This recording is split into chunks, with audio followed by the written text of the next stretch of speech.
All right, so this is going to be a quick review on acid-base, quick solving for pHs, especially remember strong acids and strong bases. It's easy to find the pH because you have H3O plus or OH minus. If it's a weak acid or a weak base, how do you quick solve it? Well, the key is if it has a Ka or a Kb listed in the problem. So if you have a Ka or a Kb listed in the problem, you know it's a weak acid because only weak acids have Ka or Kb. Easy way. Now, normally the long way to do it would be to solve using an ice table. So you could solve using an ice table, but in the end, if you take, for example, a weak acid, HA, is going to react with water. What do we know acids do? Acids give H's, right? So the bronzolaric acid is going to give an H over there. That's going to make that H3O plus. And then the only thing left after you rip an H off there is A minus. If you go through and do the full ice table, right? So you're going to go through and do a full ice table.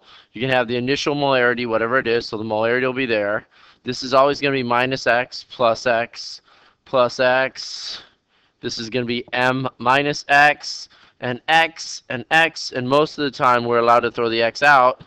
So really in the end, if you think about it, every time you have a weak acid problem, it's going to be equal to X squared over molarity is equal to Ka.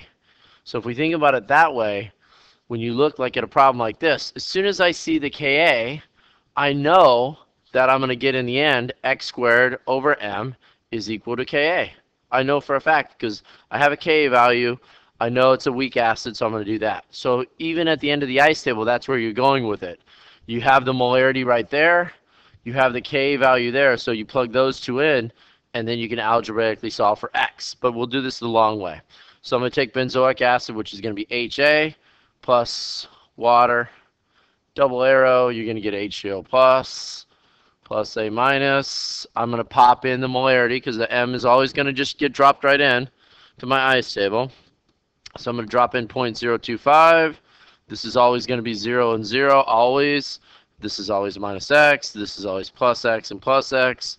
So in the end, I'm going to have 0.025 minus X, X, and X. In the end, it's the same thing, X squared. So you're going to get X squared over molarity, dropping the X, is equal to 6.3 times 10 to the negative fifth. But I know what the molarity is. So what I'm going to do is I'm going to sub in, since I know the molarity, I'm going to sub in 0.025 right there. So I'm going to sub in 0.025. Then it's a matter of solving for X. So all I'm going to do is take the 0.025 times 6.3 times 10 to the negative fifth. Get that, take the root of it. My X is going to come out to be, X is going to be 0.0013. Two sig figs because the molarity is going to be set by the sig figs, or the molarity is going to set the sig figs. At that point, then, all I have to do is realize whenever I have Ka, X is equal to H3O plus. And to get an acid, we just take the negative log of it. So I'm going to say log sign change, and I'm going to get 2.90. So as soon as I see the Ka, I know it's a weak acid problem.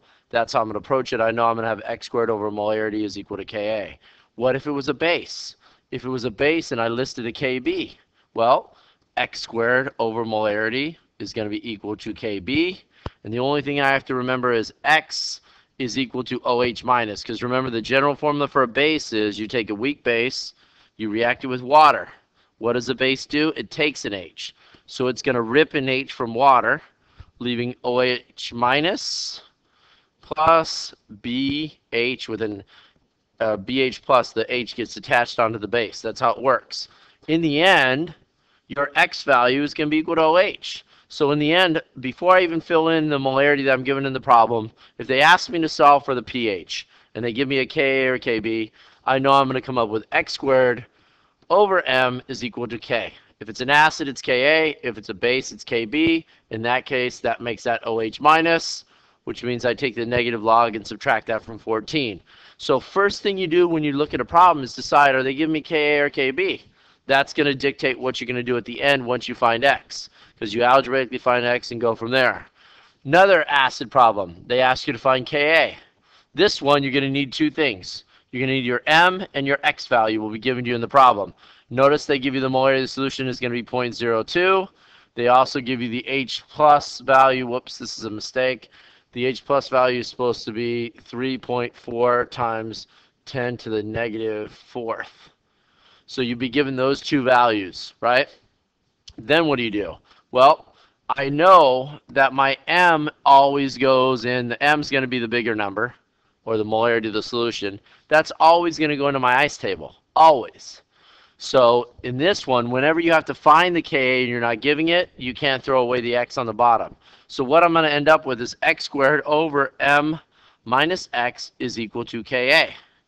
So I can use an ice table to get there if I wanted, but really I could just pop in the 0.012, square the x on the top, subtract it on the bottom, I would find it. But I'm going to show you the long way anyway. Why not do it the long way? So here's the long way. First thing I'm going to start with is I'm going to start with a weak acid, so HA plus water. I'm going to get H3O plus and A minus. My molarity, M is the only one that goes in the ice table. Same ice table I filled out in the other one. So when I go to do an ice table, I'm just going to go 0.012 minus x, 0, 0, x, and x. This should seem very, very familiar. And then you get x down here, and then this is 0.01 minus x.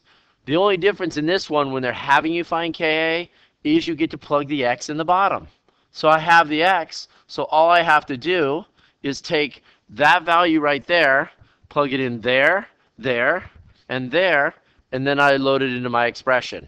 Well, x squared on top, what's that going to be? If I take x squared on top, it's going to be 3.4 times 10 to the negative fourth.